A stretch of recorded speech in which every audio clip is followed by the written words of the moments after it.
കാലത്തെയും ചീത്ത പറയാൻ പാടില്ല, കുറ്റം പറയാൻ പാടില്ല. ആളുകൾക്കൊരു പൊതുവെ സ്വഭാവമുണ്ട്, ഉസ്താദേ ഇപ്പത്തെ കാലം അങ്ങനെയാണ്, ഇപ്പത്തെ കാലത്ത് ഇങ്ങനെയാണ്, മറ്റേ കാലത്ത് അങ്ങനെയാണ്.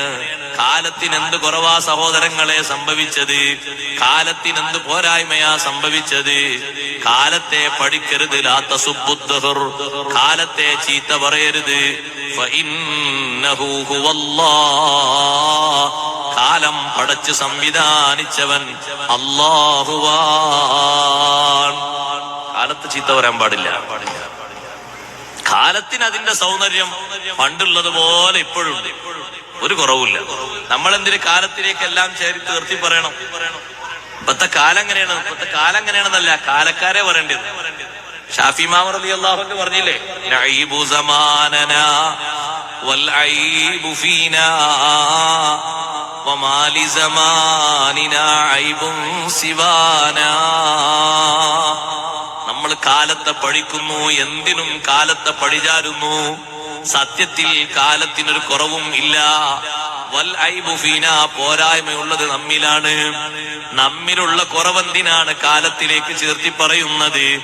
കാലത്തെ കുറ്റപ്പെടുത്തി സംസാരിക്കരുത്, കാലത്തെ കുറവാക്കി സംസാരിക്കരുത്.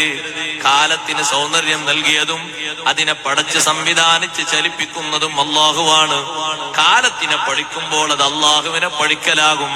സത്യത്തിൽ ഈ കാലത്തുള്ള ഏറ്റവും വലിയ കുറവെന്താണെന്നറിയോ? നമ്മളാണ് ഈ കാലത്ത് ജീവിച്ചു എന്നുള്ളതാണ്. വമാലി സമാനിനാ ഐബുൻ സിവാനാ, നമ്മുടെ ഈ കാലത്തിനൊരു കുറവ് നമ്മൾ മാത്രമാണ്, വേറെ ഒന്നുമല്ല. ആ കുറവ് ശരിക്ക് കാലത്തിന് സംസാരശേഷി അല്ലാഹു കൊടുക്കുന്നൊരു സമയം വരും. വലൗ നതഖസ്സമാനു ലനാ ഹജാനാ, കാലം നമ്മളോട് തുറന്ന് സംസാരിക്കുന്ന സമയത്ത് നമ്മെ കാലം കളിയാക്കി കറയും.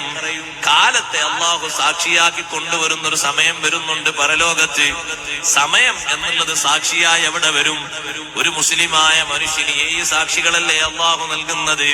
അതിലൊരു സാക്ഷി സമാനാണ്.